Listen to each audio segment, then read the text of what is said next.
Welcome to Mornings with Matt, personal and professional development training that connects the art of acting with critical life skills and self-mastery. Presented by the Deering Acting Studio. Okay, good morning, everybody, and welcome to Mornings with Matt. I am super pumped for this morning. We've got a serviceman with us today, Mr. Ian Segears. Ian, hello, sir. Good morning, Matt. I am really excited for today, and mainly because your questions are amazing. So we usually send out a questionnaire to our guests, and Ian sent some things back, and we're going to get to talk about the business of acting today. So before I get started, let me just say to you, sir, thank you very much for your service. We sure appreciate what you do. Thank you. All right, let's dive into this thing here. Where do you want to start, Mr. Ian Segears? I remember I guess I want to start with the promotion side of it. Because for me, that is a really hard thing to be to do as an actor. It feels like self-promoting yourself, even though yourself is the business. And so I would like to start with that question of how does one self-promote but not feel that they are seeking attention. There was a video I saw of Denzel Washington saying that, I think it was Jamie Foxx interviewing Denzel Washington, and he was saying, how do you feel about the actors like, hey, come check me out. And he said, your work should speak for itself. And I truly believe that. But as a brand, you should also promote. And if you're not paying somebody, if you don't have the money to promote, how should you go about promoting in the right way where it doesn't come off in that kind of, not negative way, but a braggadocious way? Yeah, good. So what a great question. And so I'll reword this simply. The idea here is, how do you promote yourself as an actor, and how do you do so in such a way that is businesslike, that is professional, and that does not come across as if you are bragging and as if you're throwing yourself in people's faces. So it goes like this. Number one, you want to start with God. You got to start with love.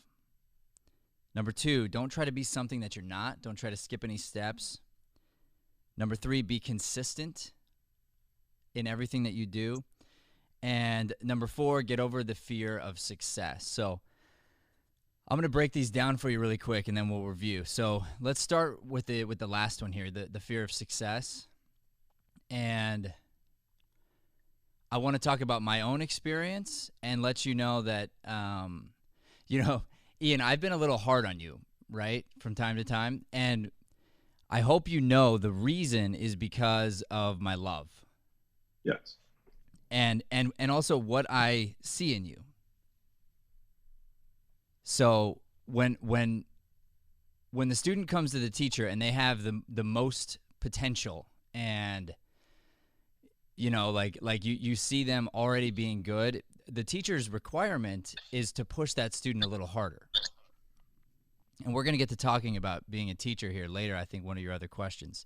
But I think very highly of you, actually, really, really highly of you. So therefore, I've felt that it was my job to push a little bit, push a little harder and make sure that you're always feeling a little uncomfortable when you come to class.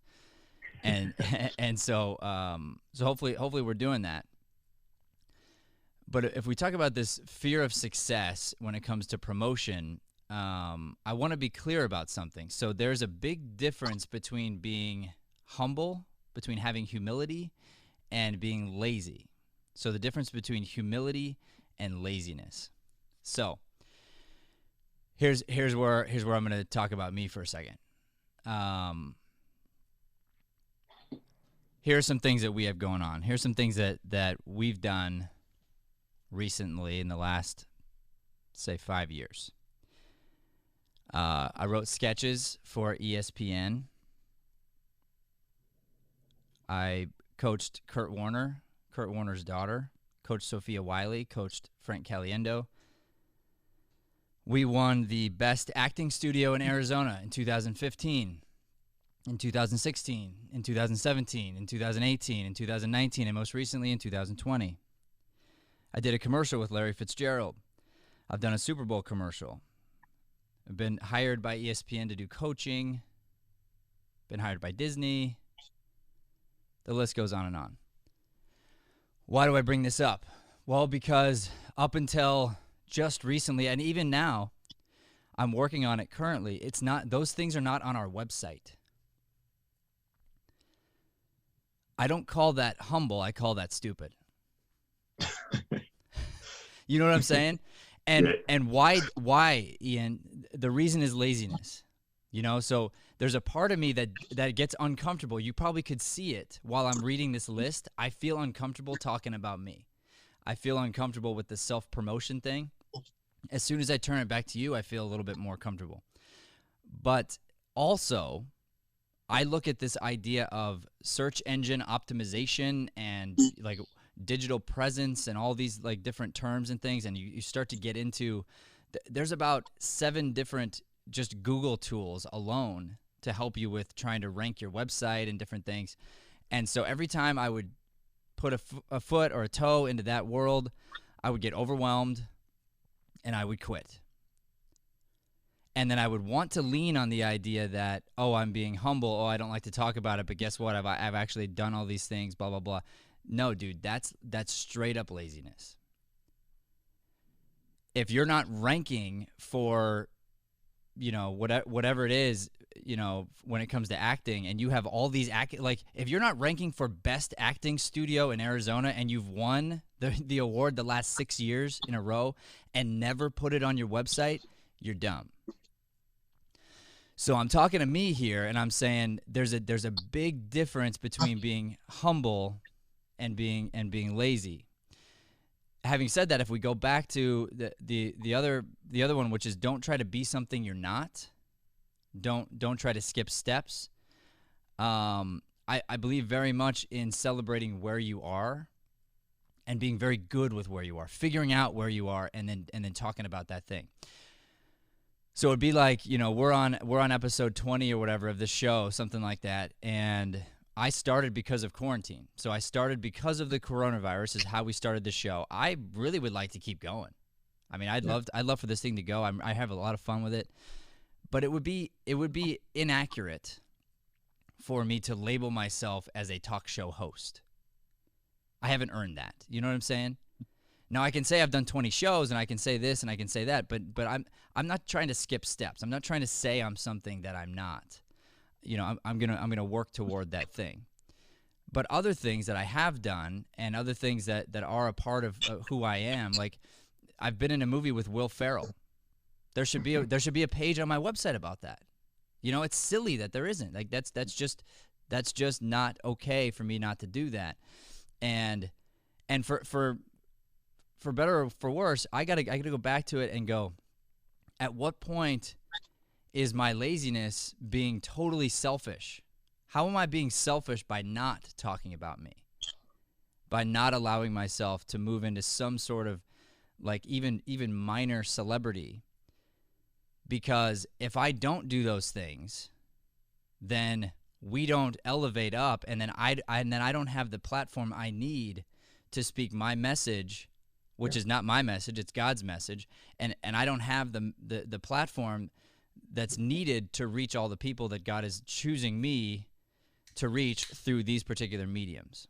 So, therefore, it is my God-given duty to stop being afraid of success, to stop being afraid of going ahead and putting some of my accolades out there in order to garner more attention, in order to garner, you know, people coming to me. And yes, the work has to stand for itself.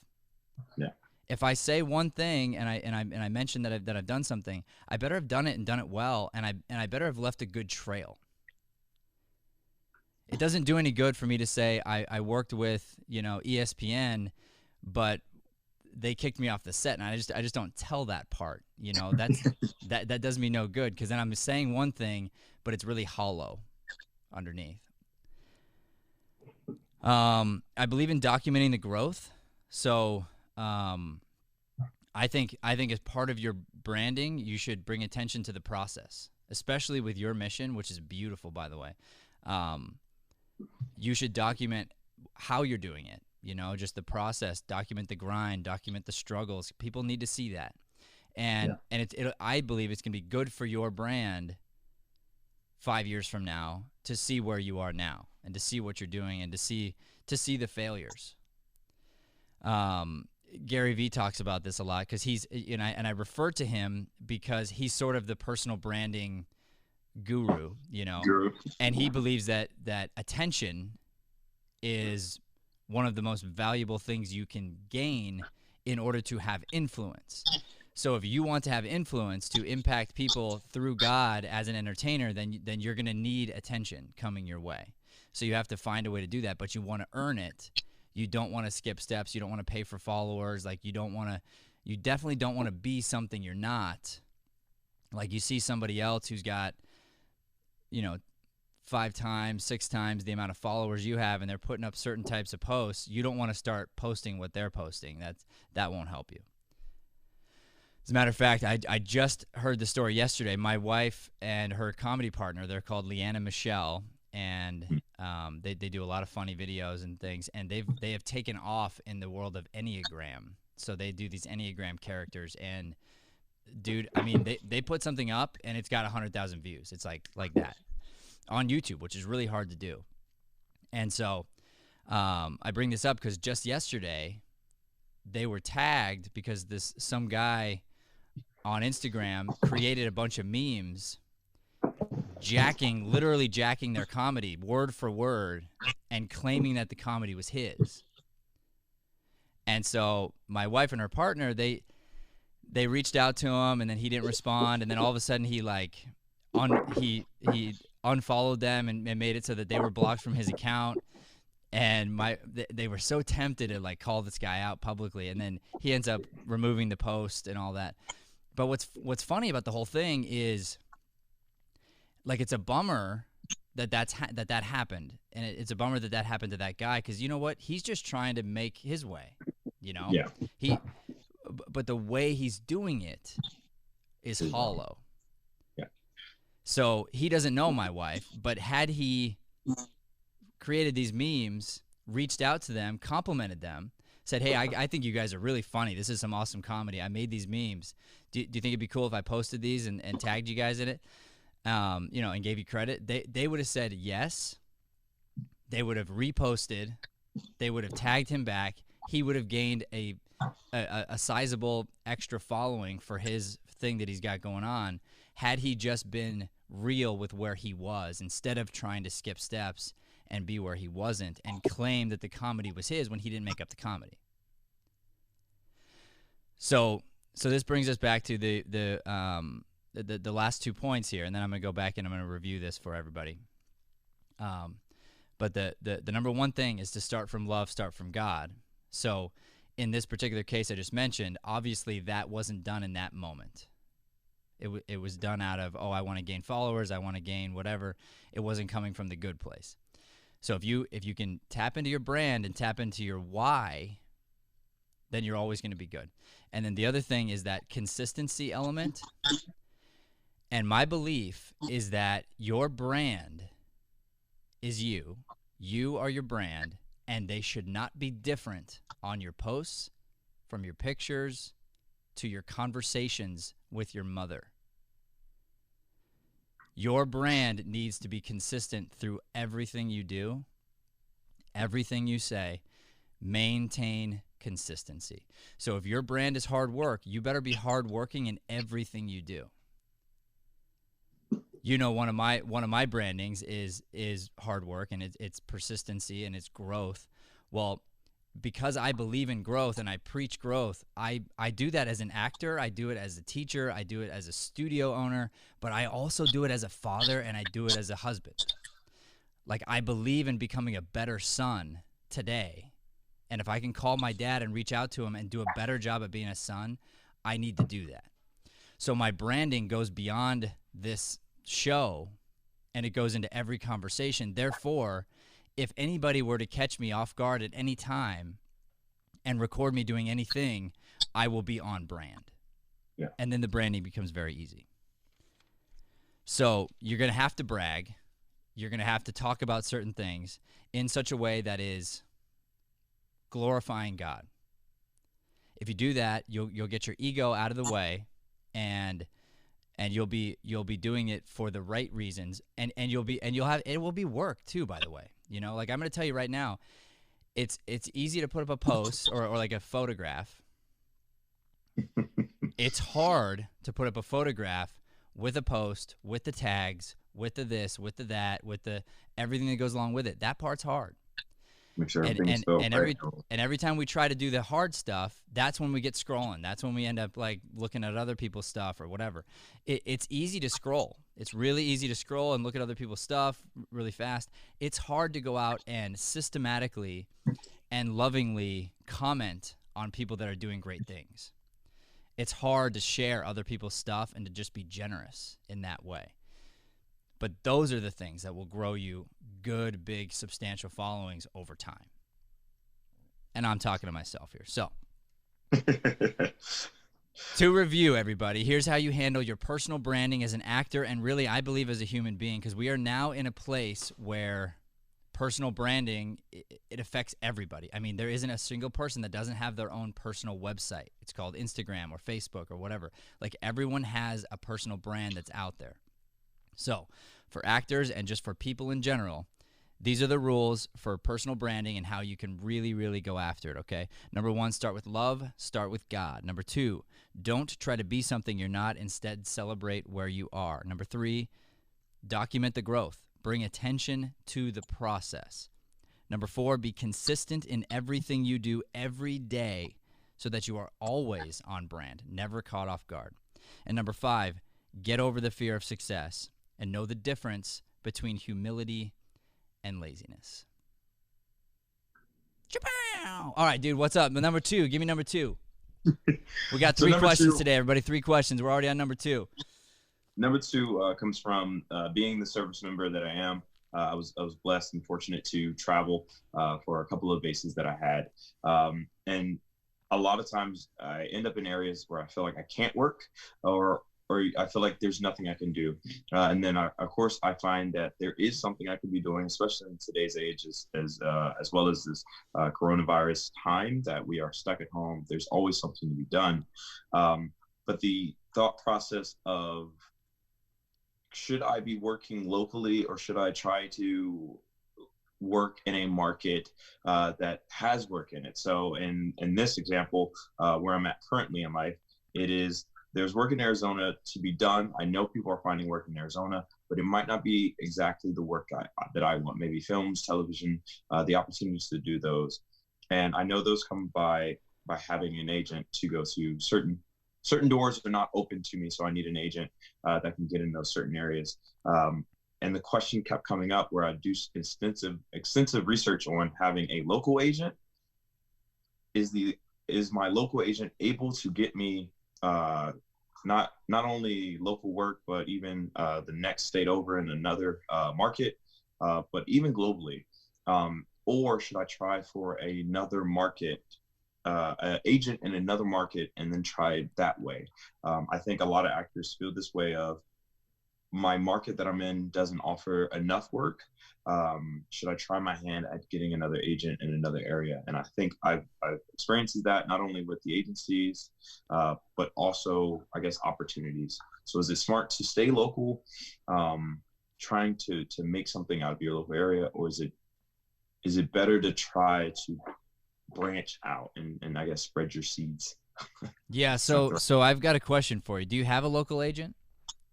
Yes, I do. It just, especially having it for 1 year, being not from Arizona, I was learning the market, and my opinion of it was, maybe it's not here. The things that I want, I learned that it was a commercial kind of market, with some film in here. But I wanted to try my hand at auditioning for those, I guess, those roles that I hear about in I guess the LA market, or maybe a Chicago market, like different types of markets, but not Arizona. Yeah. Okay. So here's the crux here. Number 1, I'm going to tell you specifically, and I don't give everyone the same advice, Ian, you should move.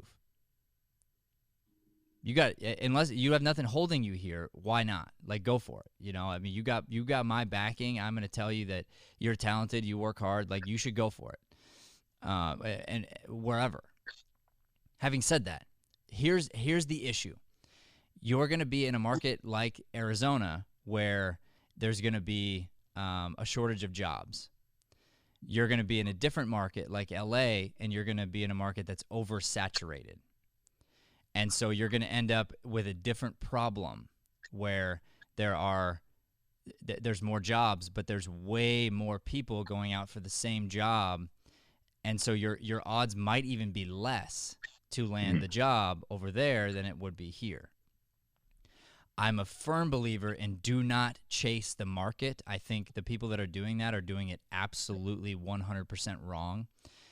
You need to be gaining the talent. You need to gain the skills, and don't worry so much about the market. Now, having said that, if you want to do films specifically, you probably need to go someplace that's making a lot of films, that has a film market that, you know, that where honestly it all comes down to money. So it's got to be a state that is supporting the arts in that way, and that there's money behind it, and directors are getting money to film there, wherever that is. But then you also have to ask yourself the question, it goes back to laziness. Are you right now doing movies in Arizona? And if not, why not? And you can't say because movies aren't coming here, because there's tons of movies. They're just not the A-list movies.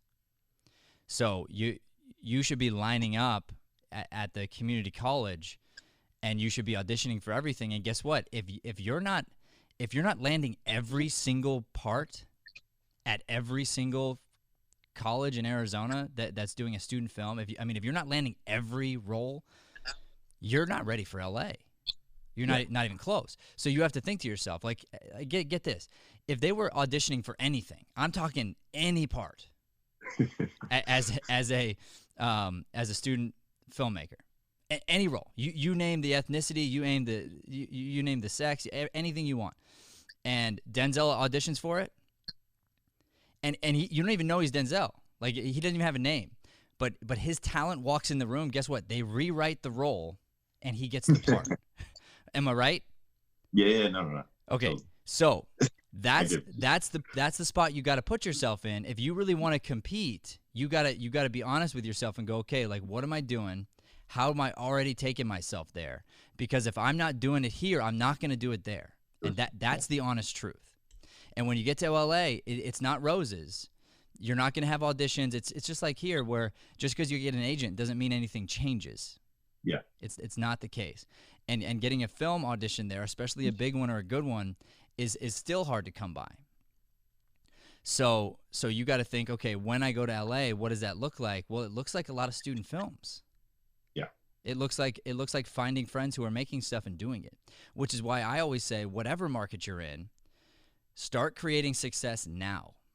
Produce your own things. Get into some classes with some great, community, and start building things with your classmates, and creating content and doing things so that you become in control of your own brand and your own whatever content you're trying to put out.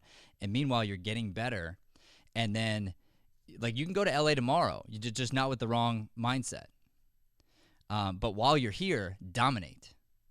And I mean dominate. Like, you should beat everybody for every role. I don't care if they're looking for an 8-year-old little white girl. You should beat her out for the role. Okay? All right, next question. So this next question is really, I would say it's a question for all platforms of my life.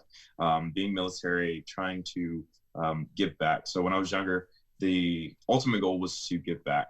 I thought it came through money, and then I realized sooner or later that I could give back in ways that I can. What can I do right now with myself? And then so I said I would give back in, I guess, people that know me know I have a personality that I think is always smiling, always happy. So I said I want to brighten up the world with that energy that I do have, and I want to do it through acting, but I also want to do it through like mentoring through the acting. But my problem is, I I get lazy, like everyone else. There, I'm not absence of flaws, but I feel like my flaws destroy my confidence in being able to teach others. Just recently, I've had two people reach out to me on Instagram, and share their, I guess, love that they've seen and that they've been inspired from work that they've seen me do, or even the training session from Deering Studios, and that made me feel like I was doing the right thing. The problem is that I am scared that I am not equipped where I'm at now currently to influence people in the best way, if that makes sense. I know I can influence people now in a positive way, but I'm scared that I won't be at the best capacity to, I guess, I don't know. I'm not at my best to move the world in the way that I want. And so I want to be better. I got you. So the question here is, what is the role of the teacher? When do you know you're ready to teach? And when is it okay for you to go ahead and speak truth into someone's life when you're still working on it yourself? Is that about right? Yes, that's it. So here's what I believe with my whole heart. Number one, first and foremost, to be a teacher, to be a good mentor, you need to start with you. And when you start with you, I don't even mean working on yourself in like ways of getting better. You got to forgive you. So know that there's the Spirit of God lives inside of you, okay? And He's in there, and this is His temple. It's His, it's not yours. And so realize that there's the Father, there's the Son, and the Father doesn't hold the Son accountable beyond the instance. So whatever you've done, whatever you've said, whatever's been a part of your life, let that go, forgive it, and realize that at that time, that was the old Ian, and I love him, and I forgive him, and that he's a part of my story. Now, when you do that, you also got to let go of that, and you got to stop doing it. As far as being able to teach somebody then, so now I can teach you from freedom of being forgiven, which is huge. It's like the most free you can ever feel is to feel forgiven. So you start from there. Now, if I know something you don't, and I'm willing to share it with you, I am valuable to you. So that's when you start teaching, which is now. I mean, it's yesterday. Like, it's okay to start teaching. And I believe that the greatest teachers are going to find a way to teach from their flaws, not from their successes. So let's use today, for example, and literally I didn't plan this, but it's right there in front of you. How did I teach you about branding? I started with my weakness. Yeah. Right? Because I can admit where I'm weak, and I can show you, hey, this is what I'm working on. Here's where I'm good. Here's where I'm not. Let me show you an exact example from my life where I'm failing, and use it as a catapult to hopefully help you not do the same thing. So, how old are you?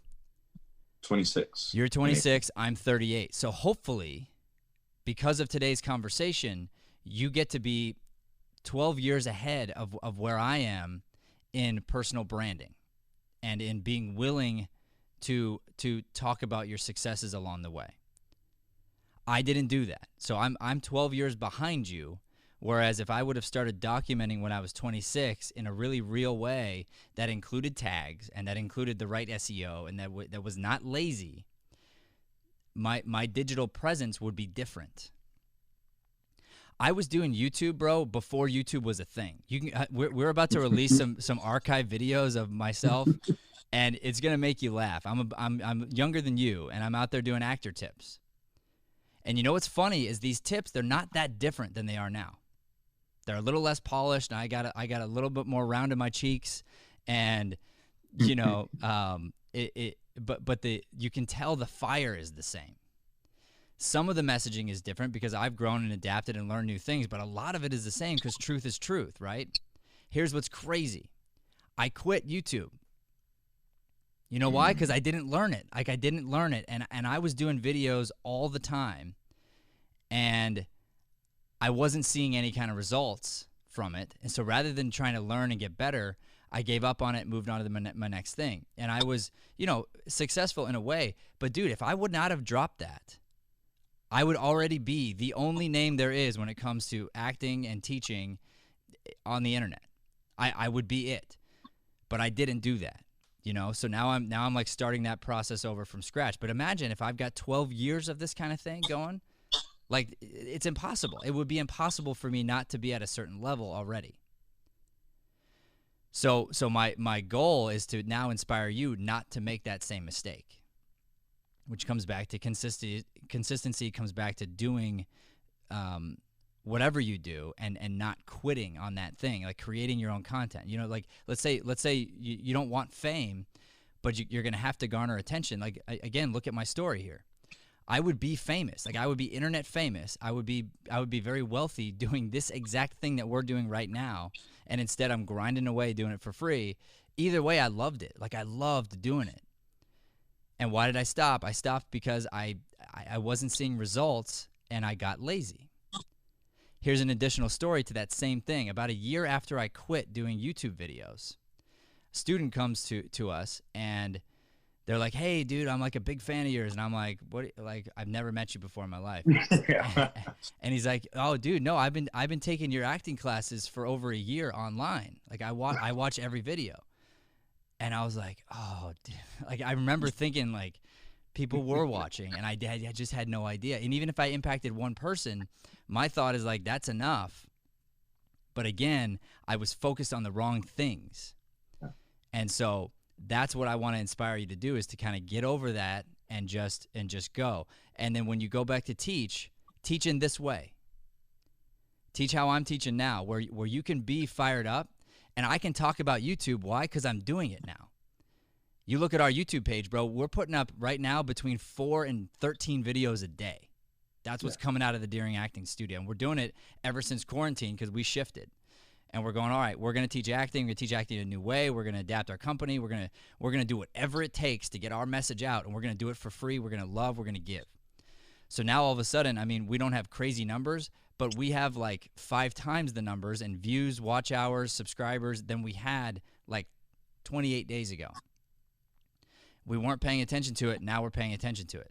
This is going to blow your mind. I haven't even looked at this stuff because I didn't care. We have about 100 and I think it's like 100 and, I don't know, 17 or 160 or something videos that are out there public. We have 4,700 and something videos that are private or unlisted. Jeez. Right? You know why? Because one day I looked at our YouTube and I was like, I want to have a certain brand. I want to look a certain way. I want all the thumbnails to match. So we unlisted everything and we put everything private. Guess what? I didn't learn YouTube. So you know what happens? You lose all your views. You lose all your watch time. Ooh. Okay? So now I'm working toward monetization, and I could have already been there. Yeah. Who would know that, though? The person who does the work, Ian. Yeah. The person who doesn't just delete things before they actually look and see what the consequences are going to be. That's what I'm saying. Like, it's laziness. And I look at that and I go, it's mind-blowing. How could I have 4,700 videos? Like, what? That's an enormous amount of content that the world has not seen. So that's what you got to do. You got to teach people now and teach them from where you are. And I'm only talking about YouTube because I'm doing it now. But I'm teaching you from my failure, not from my success. And that's what all the great teachers are going to do. That's what Will Smith talks about. It's what Denzel talks about. It's what, whoever you name the next level successful person, and they talk about, Will Smith talks about building the wall. Yeah. He talks about the fact that he fought his dad. His dad made him do it anyway, and then he did it, and he's like, it's by laying brick by brick. That's what he talks about. He doesn't talk about the movie. And that's why you're inspired by him, because you can relate to the things that he's talking about, because he talks about the times that he was weak. When Will Smith talks about being fearless, his story is when he jumped out of a plane and he was totally full of fear. Yeah. So he teaches from the weakness. You get that? So now that's all you got to do is lean into it, get excited about it, and rather than shying away from your weakness, celebrate it, bring attention to it, and understand that that's the best way you can impact people and reach people is bring yourself right down to their level, because you're human and they're human, and we can talk at this human place. And I'm not going to tell you how great I am. I'm going to talk to you about, hey, it's taken me a long time and I went through a lot of trouble here. Let me help you in this way. Woo! All right, we got one last question, and then we are wrapping it up. My man, what's up? Sweet. I guess this is more so of, well, I mean, that was all my 3 questions. Oh, that was it. Okay, good. So let me ask you this then before we wrap, unless you have something you want to ask me. No. I didn't want to. No, I don't. Okay. All right. So here's what I want to do. By the way, did you read the Acting Is My Day Job book? I did, and I actually gave it away, and I'm trying to buy another one. Boom, boom. Thank you for giving it away. Thank you for spreading that. I want that to get out there. So yes, please buy one. Buy one on Amazon, everyone. Acting Is My Day Job, and you buy one, I'm going to send you 2 for free to give away. Deal? That works, because I kept teaching people from it, and I was like, you know what, just here, like boom, like everything is in. I tried to tell them to buy it, but I felt like they weren't going to, so it's like, let me gift you this. Because everything that I've done in life, I was seeing in the book. All right, I take it back. I take it back. Here's what I'm going to do. For every book you buy, for every book Ian buys today, I'm gonna send you 3 books for free to give away. Okay. I got this. So then you can spread the gift of love here, because that book is going to help a lot of people who just decide to read it and decide to obey the rules that are in there, because it's all about being organized and making sure that you're treating your dream like a job. That's what it is. It's not acting, it's your dream. So to act is to do. And during Acting Studio, our slogan has been from day one, act with passion. Well, what is act? Act is to do. So it's like we're talking about everything you do, every action you take, to be passionate about that thing. And then that's where we come from: passion, love, mastery. So it's all very connected. And there are no shortcuts, period. So if you want your dream, whatever your dream is, whether it be acting or anything else, to be your day job, to be the thing you do all day, every day, then you got to do it all day, every day. I mean, that's the secret. You do it all day, every day, in between your other job. And if you do that, you eventually get to lose the other job. That's the goal. Okay, good. So we're connected to that book, and the reason I bring it up is because I noticed here you talked about something that, or like in your bio, and I thought it was really beautiful, and it reminded me of the thing I wrote in the book about having a personal mission statement. Yeah. And it felt like this was coming right from that place, and so I thought I was going to ask if you might share that with us. What I sent in the bio? Yeah, and you can paraphrase it if you don't have it exactly right in front of you, but the the idea of what you're trying to do. So so I created a website because I was trying to document. I knew I wanted to put everything. Hold on. What's the website? We're going to talk about that. Well, it's still being worked on. I mean, it's up. It's on Wix, and so it's up. I think it's just Ian Segears. I think it's just my name, and then it's like at Wix.com. I don't have the link really, but it literally type my name and it should pop up. Okay. All right. So Ian Segears, look up the website, and you know what? Here's the deal. Use me as an example right now, and get off the lazy train, and put up whatever you got, celebrate whatever you got, and then never quit working on it. So I will admit, 2 things. One, I will say that I've received a guy named Paul, who I'm going to share him. I think he's watching. He's 17 years old this year, and he said that I saw that he DM'd me on Instagram, and I saw that he was following Daring Studio, so I knew he wasn't a creep. And he liked all my photos, and so I wrote me, and I wrote him back, and he said that he, in a way, he was inspired by Daring Studios from what you guys have been putting up and doing. He said that it's inspired him so much that he made the decision to study theater in college once he goes. And he said that choice was really big for him, especially explaining it to his parents. And the fact that he was sharing it with me felt, 1, overwhelming, and 2, I felt the same about Daring Studios. And again, the book came up, the discussion that we just had about inspiring others. But it was that mission statement in a way that that you talk about. I do want to impact the world as I see my mentors doing, because I'm only here, I believe, because of what I've seen. When people say, "Hey, you're far ahead than most," kids your age, especially at a young age when I was growing up, to me, I can only give thanks and blessings to one, God, and normally the people that I looked up to had that same mentor and following of strong faith. And I believe it was the community that brought me up. It was the people that I watched on television, not only my local community, but the people that were out there in the world. And when Paul was talking to me about what Daring Studio has done, I was like, dude, I feel the same way.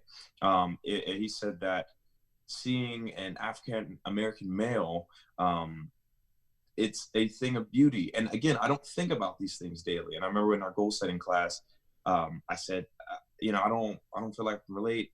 And there's a lot of things that people relate to, and that I am impacting every day, whether I know it or not. Another student from ASU. So I do student films. That's actually the way I get my film kick out here, but I have not been hitting all of them. So I got to step my game.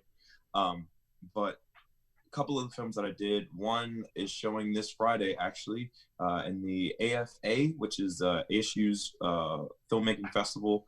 And one of the films that I was blessed to be in is showcasing in it. And as well as the director wrote me and said that, hey, by the way, dude, good news and bad news. He's like, the good news is that you were selected. You were one of the nominees for Best Actor Performance. Bad news is they spelled your name wrong. And I was like, no, that's normal. Everyone spells my name wrong. But it's that humbling feeling that not only, like, I treasure your words that you say, and I know they come from a place of honesty. When you have your tough love, I love it. I don't like people that just say you're doing good, like, no, tell me how to get better, or tell me when I'm doing bad so I can grow. And I believe the only reason why I'm here is because of that.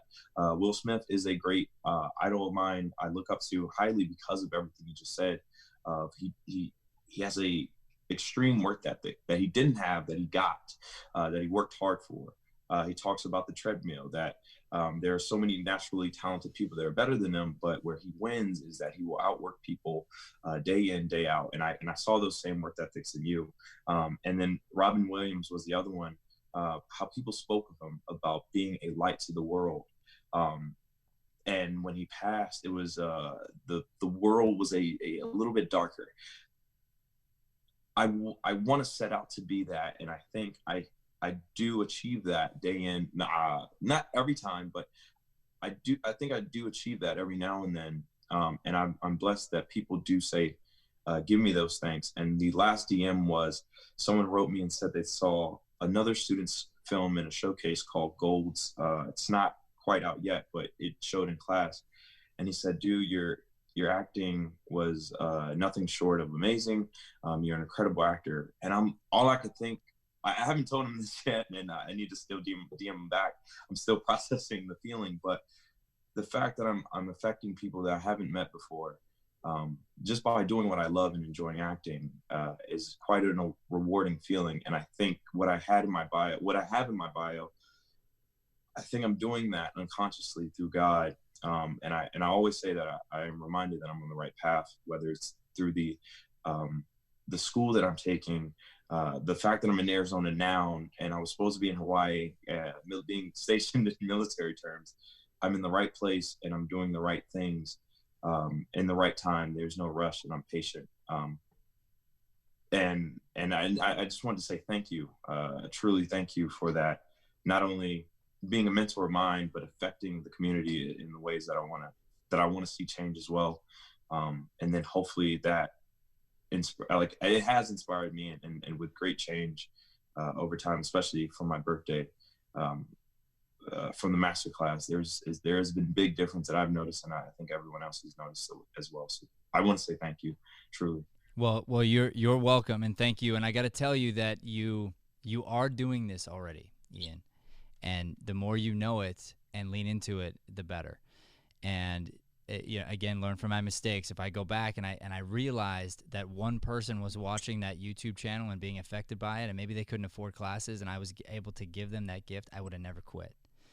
And so realize too that for this young man, Paul, what it takes for him to reach out, the courage it takes to reach out to you is incredible, which means that if somebody was able to reach out to you like that, you're not affecting one person. You're affecting many more than just one person, because it takes so much courage to reach out. So there's a lot of people that are being affected that didn't reach out. And it all comes back to your why. And that's why I wanted to talk about this, because your why is strong. It's beautiful. It's something that I can get behind, and I can become a fan of yours. Just like that, I mean, immediately when you talk about your why. You had mentioned something to me about, you know, is it okay to have a goal to get into a film at Sundance? And the answer is yes. I mean, absolutely. You should have that goal. You can have Academy Award. You can have whatever you want. Definitely have the goal. But it's not about the thing. It's got to be about the why. Yeah. So if you attach yourself to the why rather than the how, then you may or may not get there, and you're not going to be unfulfilled because of it, because you trust in God, and God's going to put you on the right path for what that Sundance meant, why that was in your heart. It's like you said, you were in Hawaii. Who would have ever imagined that you'd find your spark and your acting chops and your confidence in Arizona? Right? So Idaho too. I mean, the world's about to know pretty soon, by the way. I mean, people are going to move here to go to the school, I guarantee you. But in the meantime, who would have ever guessed in a million years that that's the hub? Like, that's the place you're going to go to get the best training. Like, you'd have never imagined in the world that would be the case, but God is setting you up. So we take this Sundance idea, right? And as long as you have your why there, you're good. Because if it's about the thing, here's how it goes. You're here in Arizona. Next week, a film comes through, which happens every now and then. But when a film comes through here, a lot of times it's for smaller roles. Well, guess what? You get a part. Good job. It's an extra role. They hire you not because of your acting chops, but they hire you because of your military experience, and they want to see you in your uniform. You don't get a speaking role. You get on set for about a half a day. Then about 3 years later, the film is completed. You got cut out of the film. You had like a nice profile shot. You had a nice reaction. You got paid. But you got cut because it just, it didn't quite fit. And then the film does well, though, and it makes it to Sundance.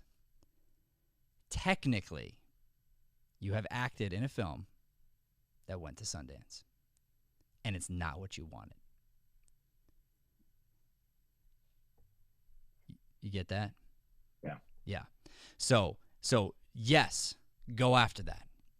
Be in a film that makes it to Sundance. Produce a film that makes it to Sundance.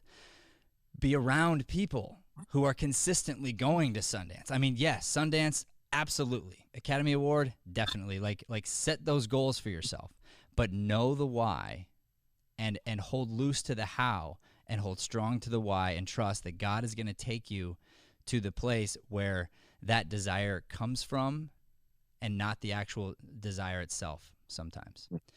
Has this kid Paul, has he trained with us yet? No, so it sounds like he's been following you guys for a minute. So let's do this, Ian. Why don't you reach out to him? Okay, tell him you mentioned us. Tell him you mentioned him on our show. We'd like to have him on the show. Number one. Number two, we're going to send him a book from us to him, and number three, I'm going to give him a free class. So he's going to get all those things just because he had the guts to DM you, and you are a man of God. So God is working through you to him. And thank you for doing what you do. Thank you for your service, your military service. And dude, I cannot wait to be a fan of yours for the rest of your life. Thank you. All right, everybody, this is Mornings with Matt. Thank you so much for tuning in. We were lucky today to have Mr. Ian Segears on. He is a child of God. He is a military man. He is an actor, an entrepreneur. He's an influencer, obviously. And so you need to go out there, follow him on Instagram. And go find his website if you can. It's lost somewhere on Wix, but it's Ian Segears, and you can look him up, and just send Ian some encouragement, some love, and thank him for what he's doing right now in a lot of areas, because he is crushing it. That's it for today. Don't forget to like, subscribe, share our channel. It means a whole lot to us when you do that thing. Have a good morning. Thanks for listening to Mornings with Matt. Please like, subscribe, and follow us at Deering Acting Studio to keep up with the latest content. For more information on classes, private lessons, or professional development coaching, visit www.deeringstudio.com. Have a Deering day, everyone.